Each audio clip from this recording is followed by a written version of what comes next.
Live from Fargo and serving you on TV, online, and on the go. This is Valley News Live at 9 on Fargo CW. Now it's trying to, get someone to say like, hey, I have that laptop and it's stolen, who's going to want to come forward and say, yeah, I'm the person that bought it. A precious moment's gone. A Minnesota woman says her laptop full of her daughter's baby photos was stolen, ended up at a pawn shop, and was sold while she was trying to prove it was hers. Now, while the pawn shop says they followed the city ordinance, our reporter Ashley Bishop shows us why this situation is a good reminder for everyone to keep serial numbers of your property handy. She's gorgeous now. She's gorgeous now. Mari Schumacher says she enjoys these moments with her 4-year-old daughter, but is still upset about losing 3,000 pictures and videos of her little girl on her HP laptop. I don't even care so much about the music that's on there or, even half of the other security stuff. It's the personal pictures, the personal memories of, my daughter's first words, first steps, pictures from the hospital, pictures of her, just being goofy that, didn't make it to Facebook that I can't re-download or... Schumacher says her stolen laptop ended up at First National Pawn in Fargo. She says she contacted police, but between the days of police getting in touch with the pawn shop, the item was sold.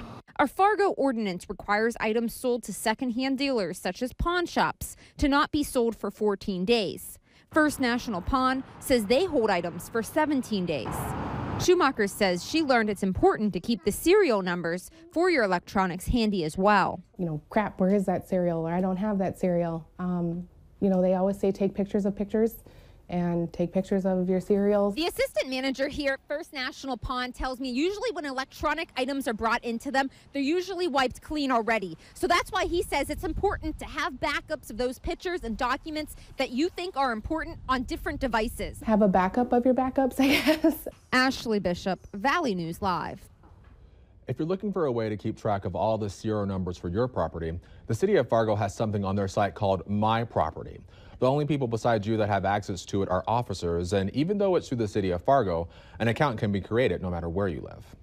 That story came to us through our whistleblower hotline, and if you want to warn the community about something, feel free to give us a call at 701-237-6576 and let us know about it. A member of our investigative team will get on the case and go to work to expose the truth. I'm innocent. I know for a fact I've never hurt anybody and I've never killed anyone in my life. The trial for an accused murderer starts tomorrow in Cass County Court. Ashley Hunter was arrested for murder after the deaths of 2 men in June of 2015.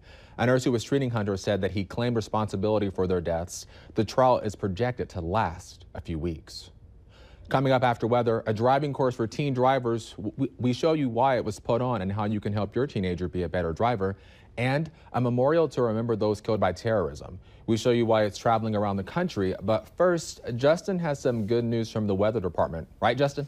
Yeah, eventually this rain is going to move out. Most of us actually getting a good amount of rain as we went through this weekend. Here's a total of all the rain we got over the past 48 hours. The darker blues you see here, 1/2 inch to 1 inch, and the greens, as you see, are where they got over 1 inch of rain, and the yellows, especially here into western Grand Forks County, about 2 inches of rain. As you can see, most of the rain fell as you made your way just north of Buffalo into the Page area, south of Findlay. Another heavy batch of rain around the Ada area, just south of Thief River Falls. And we have another bullseye in Lakes Country, just south of Rush Lake and just off to the east of Fergus Falls. They saw a couple of inches of rain. Now, here's a live look outside in our Valley News Live Storm Team Skycam Network shot in Fargo. We actually saw some sunshine in the Fargo area. Now we've got partly to mostly cloudy skies out there. The rain has stopped for now. 50 degrees, and in Moorhead at 50 degrees.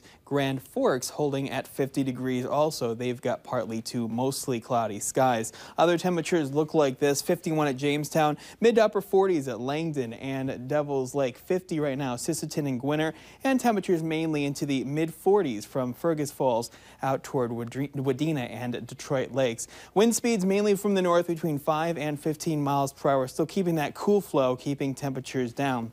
Here's a live look outside. Most of us seeing mainly cloudy skies with a few more passing sprinkles around the area. We got some sprinkles into Lakes Country around Dead Lake, Wadena, Detroit Lakes, and another area of just some light rain out toward the Hallock area north of Grafton and just off to the north into the west of Thief River Falls. Now, we have this low pressure system still sitting and spinning around, giving us that cool flow, and the rain will continue from it as we go through the overnight period as temperatures do fall back into the lower 40s for lows in most areas. Still some scattered showers, temperatures near 60 for the day tomorrow. And taking a look at Tuesday, we will still keep that chance of some rain showers out there as temperatures do stay cool, rising through the lower 50s for your Tuesday morning, and temperatures again into the upper 50s to near 60 with a chance of some rain showers for the day on Tuesday. Then for Wednesday, that's our dry day. Temperatures near normal, 71, 70 on Thursday, 74 on Friday. We're going to keep a 30% chance of some rain showers as we go through next weekend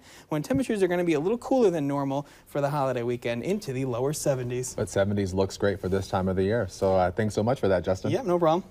Now, you see, the warmer weather usually means people are out driving more, and for the ages of 16 to 25, it's an especially dangerous time for young drivers.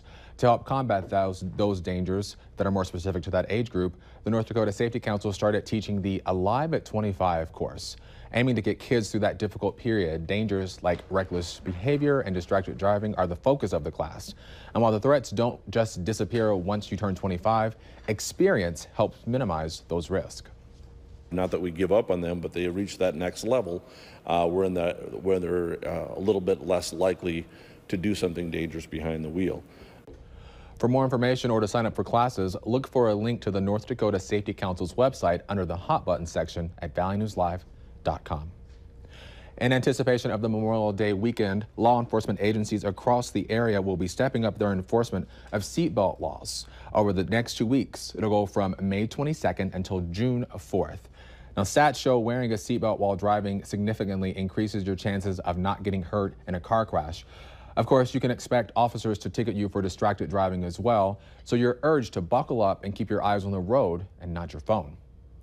A reminder tonight to keep bonfires under control after 2 buildings in Wolverton, Minnesota were burned this weekend.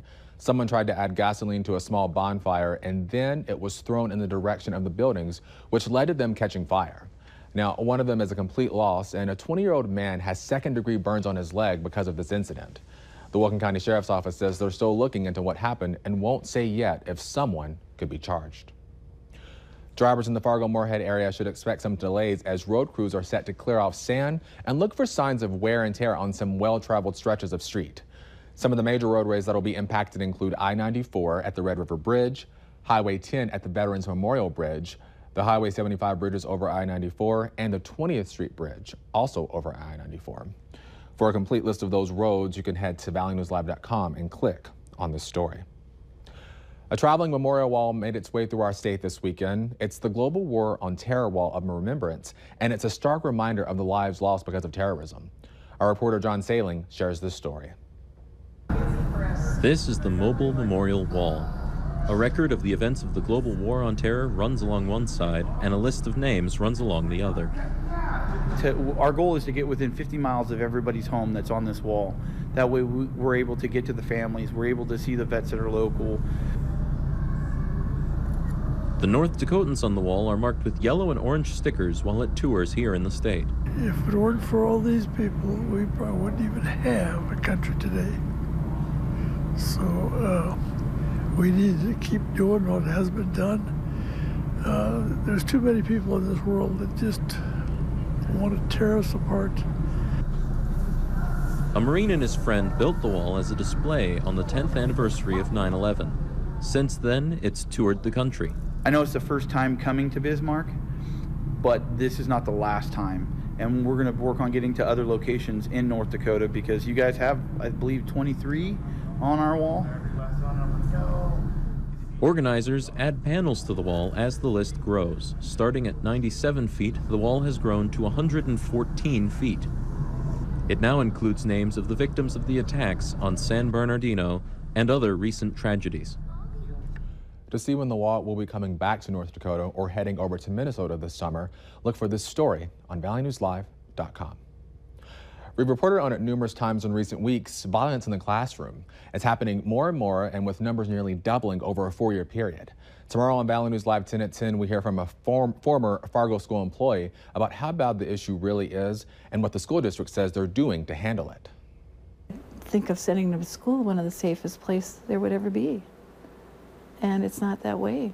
If you walk into our schools, you're not seeing absolute chaos everywhere. I mean, kids are going to class, kids are in class. Make sure you tune into Valley News Live 10 at 10 tomorrow night to hear more on how this is impacting your child's education. A husband and wife will continue to introduce the FM area to Chicago-style food, but in a different way this year. More than 100 people came out to get food from the Dogfather food truck today. It was their grand opening, and last year the Dogfather was just a food cart, but they're now a food truck, which they say lets them provide more food to their customers. The Dogfather serves Chicago-style hot dogs, Italian beef sandwiches, and sausages. Well, we bring food that's comforting. It's the people's food is what I call it, and everybody loves it. No one's ever angry when they're eating our food.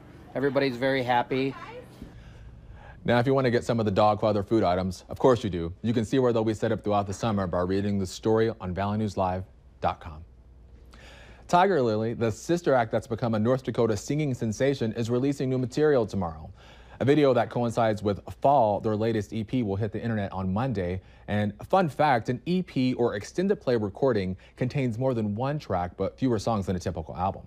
Reporter Cliff Naylor shows us how the siblings and their production crew create music videos to promote their music. Producing a music video is similar to making a mini movie. Lights, cameras, and action. Showcasing actors and musicians at multiple locations are just a few of the elements needed to create a quality production. You shoot probably an hour's worth of footage to get 2 or 3 minutes of usable stuff. 3, 2, 1. Nolan Johnson has directed 8 of Tiger Lily's music videos. Music videos are so huge now because of all the social media sites. We have YouTube, even Facebook does videos now, so it's just a better way to get your videos out there into a bigger different audience. Too.